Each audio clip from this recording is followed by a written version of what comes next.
I haven't heard it in ages. I gotta say, you have some of the strangest music I have heard in quite some time.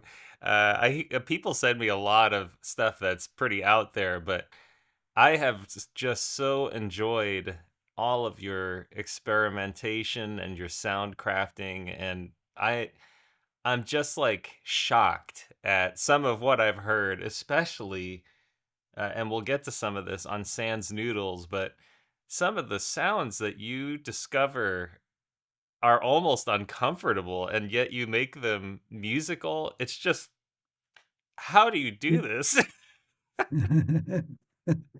Well, I mean, I've always liked sampling. I liked when samplers first came out, and you could pluck a sound from nature and manipulate it. I thought that was a revolution in making sound. So I think I still have that kind of joy of finding things that are slightly organic sounding, or electronic. Yeah, And it's I kind of apply that aesthetic to the way I play bass as well. I think, there's kind of events in chunks. They're sort of arranged as events rather than sort of. I'm not thinking about what chord I'm on or anything like that. They're more they're just made for effect and context. So one element is rubs up against another in a certain way. yeah, you definitely make use of tension and release, through texture and music. What amazes me is that you, even through the sound crafting, there's still, you obviously there's like a melody, like in that song we just heard, which I'd love to hear about how it came to life. Mm. There is, it is an arrangement of sounds, but there's notes to them. Ba da da da ba ba ba da da da, you know?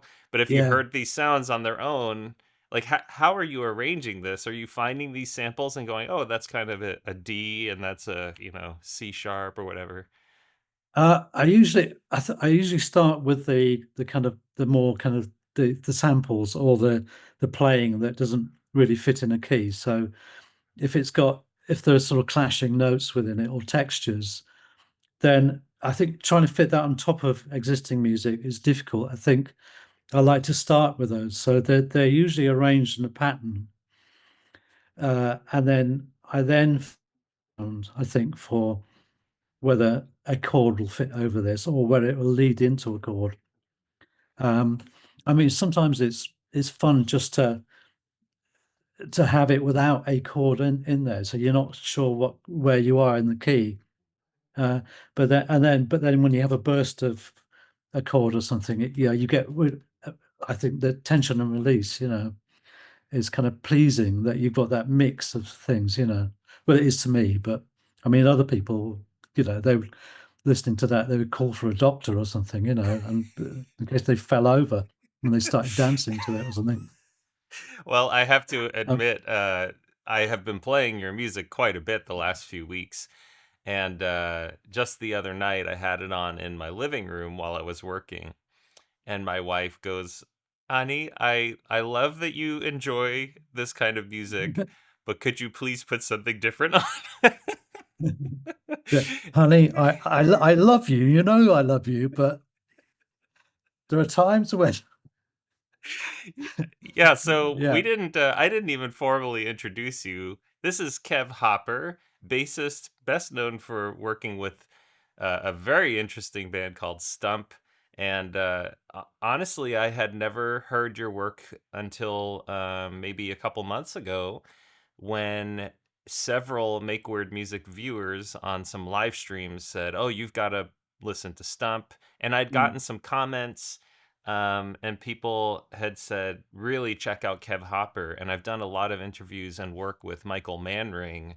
Um, Oh yeah, and yeah. so I've heard a lot of bass music, but there's sort of, Michael will sometimes go in this really odd direction, but he'll kind of go back to his normal thing. And I feel like that odd direction is like baby steps towards the path that you have been on, where you are just exploring so much around sounds with the bass and just everyday life. Um, so could you talk a little bit about, your bass playing, and how did you come to, um, I guess, making all of these different Yeah. sounds with your instrument, because Michael's path has been very interesting, and certainly this is Mm. atypical for, fretless bassists. Yeah, yeah, it is. Yeah. Well, I it took me a long time to. I came to music a bit late, actually. I was only 18 when I got a guitar and whatnot. And although I liked music, I wasn't sure I could be in a band or play an instrument or anything like that. I just thought that was something that the gods did, And uh, but then I thought, well, I went. There was a few musicians, when you listen to a band, you're thinking, wow, what's that? What's that sound? And I remember when I listened to Yes for the first time, and I heard that really big vibrating bass sound of Chris Squire. I did ask, "What's that?" This is earlier on when I was 14 or something, and so that's the bass guitar, Kev. And it's only got four strings, and I thought, only four strings. Maybe I could play that. Maybe I could play that. I didn't get on very well with music lessons at school. I just thought it was dull. I was listening to Diana Ross, Elton John, Paul McCartney and Wings, that sort of thing. They were trying to, there were bits of Mozart at school and things like that, which I didn't like. I didn't like violins much, but but I was determined that at some point I would get involved in it. So um, I started playing bass, and I drove people mad who was when I was a student at Coventry, where I was an art student. I was practicing in that house and drove people mad, making horrible noises. So it didn't come easily, and I didn't sit down and learn about notes and chords. I just tried to make sounds and whatnot, in an autodidactic kind of way. Um, I didn't, it was a funny time because I was listening to all this prog rock and some jazz rock, people like Weather Report, RTF, Band X, and whatnot. And then punk came along and just stuck two fingers up to it. And there was all this kind of post-punk music that I liked as well. So it was a bit like that Jonathan Coe book, The Rotters Club, where there's a big clash in the middle of they're trying to go through a progressive rock piece, and then the drummer says, "Sod this for a game of soldiers," and starts playing punk rock in the middle of it.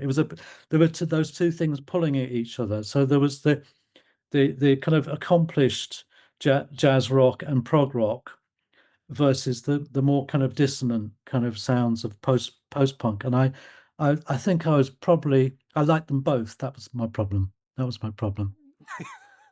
Uh, This is a and problem.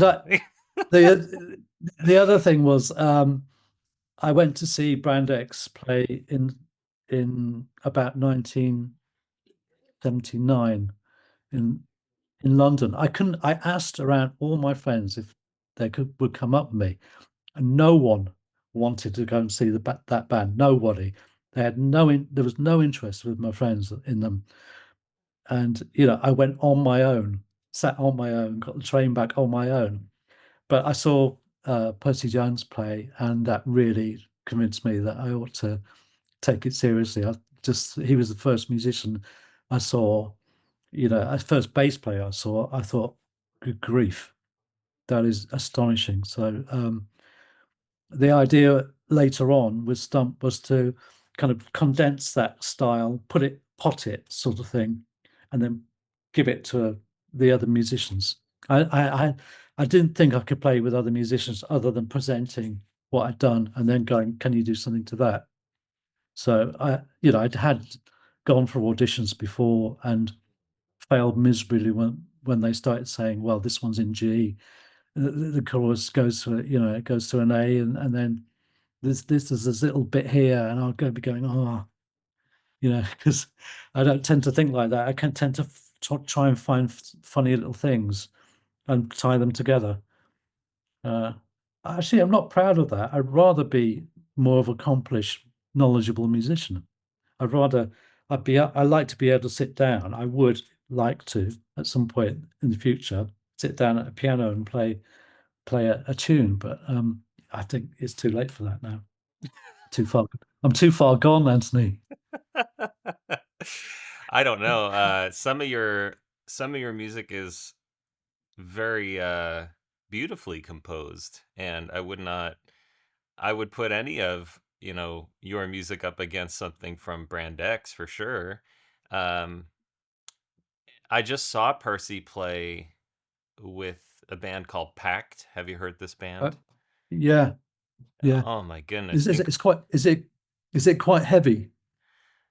Have they got good heavy guitarists, or is it the guy Well, the guy that drummer Steve? it's Kenny Grahovsky and Hmm, Alex Skolnick on guitar, I don't and know them. Tim Motzer on Hmm, guitar. But it's an entirely improvised show, so they yeah, don't know what they're going to play. And Percy is he's just a monster. Even all these years later, he's still just really pushing down. Exploring new yeah, territory. Amazing guy. Uh, yeah, okay, so I'd like for you to set up this next track. Is called Fattened Chances. yeah, And you are using, I know that there's like a filter. Steve Vai uses this a lot, where it's like this kind of yeah, filter on the instrument. But some of the other sounds are just so vocalized, and yeah, also such a. Do you mix all your own music? yeah, Okay, yeah, so you're when I listen to it, I'm like, man, I've never heard anyone so intentional about certain frequencies. You're like, it sounds like a whole bunch of these sounds are inside of a jug or something. you know, I'd love to yeah, hear. Could you set up, what people are going to hear in this track, Fattened Chances, and what you're doing with the sound? yeah. From what I remember of it, which I mean, it's only 2 years old. Um, there's a lot of the process you're talking about is called formatting filters. So yeah, you can get vowel sounds out. Yeah, yoy, hi, and there are pedals you can get for that, and obviously software plugins you can get, and then that's combined with um, a very crude way of putting a voice sample in and then playing it, on the keyboard. So it doesn't sound real. It sounds, you know, not fake, but it sounds like a sampler. Um, it's a sort of, it's a sort of distortion and an aberration of something that's real and organic. And I like that kind of that area where think that's not really a voice, but it alludes to a voice in some way. So I think, yeah, from the track is full of that kind of sound. Yeah. All right, let's take a listen. Here we go.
I like twangy guitars as well.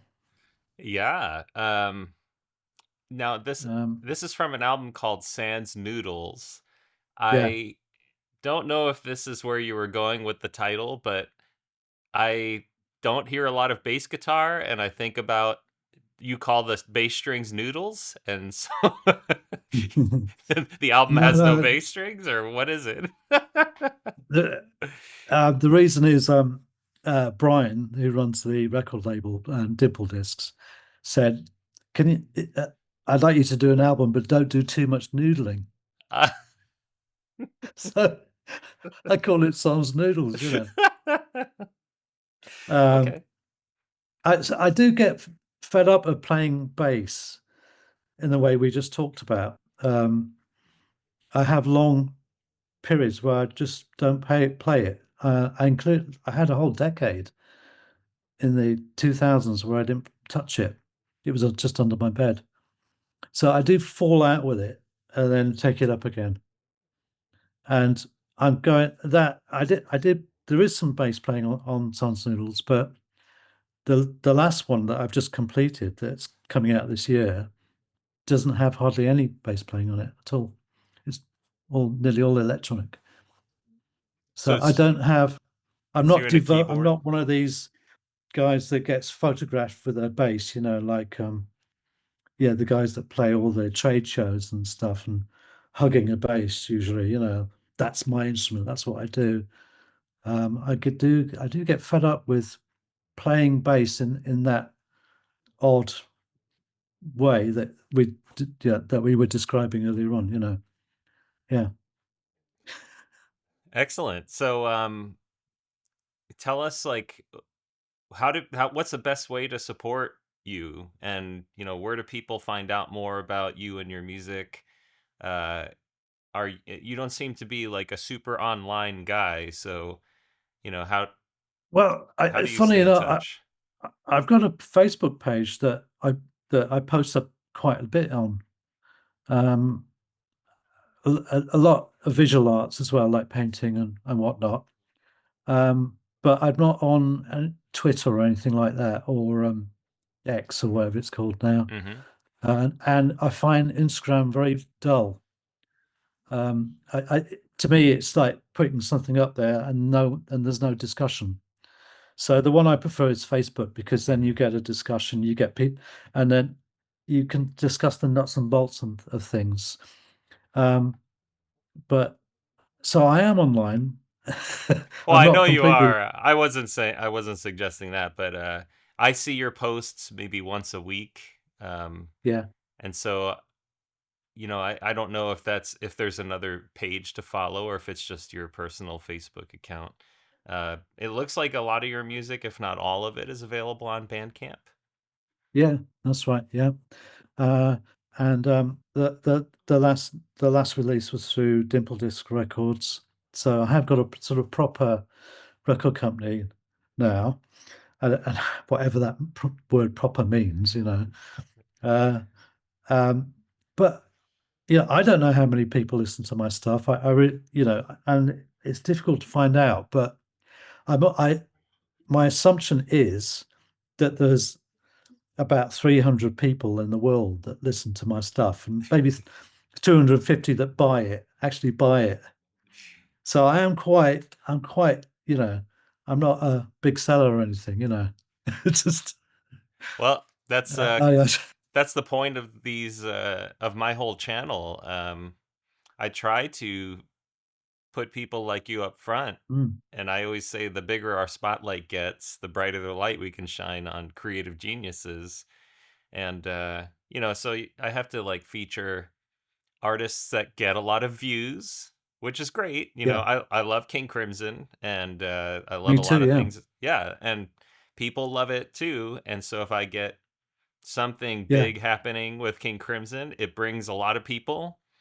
And then the next video is about a microtonal guitarist, or a guy yeah, like you who's making this kind of music. The whole point is bring people in, and then shine a light yeah. on Brilliant. cool music. So yeah. There's a guy here, Stuart McConey, a DJ. He has a show called The Freak Zone, and that's that's almost exactly his ethos. Yeah, this combination of he'll put on sort of prog, then there'll be ambient, then there'll be experimentation, free improvisation, and then pop, like Mm, a psychedelic pop tune. And that I love that way of working, the way that you've adopted and he's adopted. excellent. So what can we expect with your new album coming out later this year? It's going to be there are four songs on it where when I've deliberately sung stuff, uh I've slightly altered my voice. You'll see when you hear it. You'll see when you hear it. That's a yeah. And there are lots of long pieces on it that are influenced by Eu- Euclidean rhythms, overlapping rhythms, polyphony, um, and then the usual palette of odd vocal things, bendy vocal, fake vocal things that I like to use, and the odd twangy guitar too. Yeah. Excellent. You could always, Uh, I uh, mean, I'm an American, so the more twangy guitar, the better. That's yeah. that's all we listen to. Oh, I love it. It's one of those sounds that a very grand sound, I think. Yes, The yes. single string twang Uh-huh. is a wonderful thing. Totally agree. Yeah. I play actually, it's funny I run this Make Weird Music channel, but most of the time I'm just playing country guitar, like Chet Atkins and Tommy Emmanuel and that kind of stuff. So I love twang guitar for sure.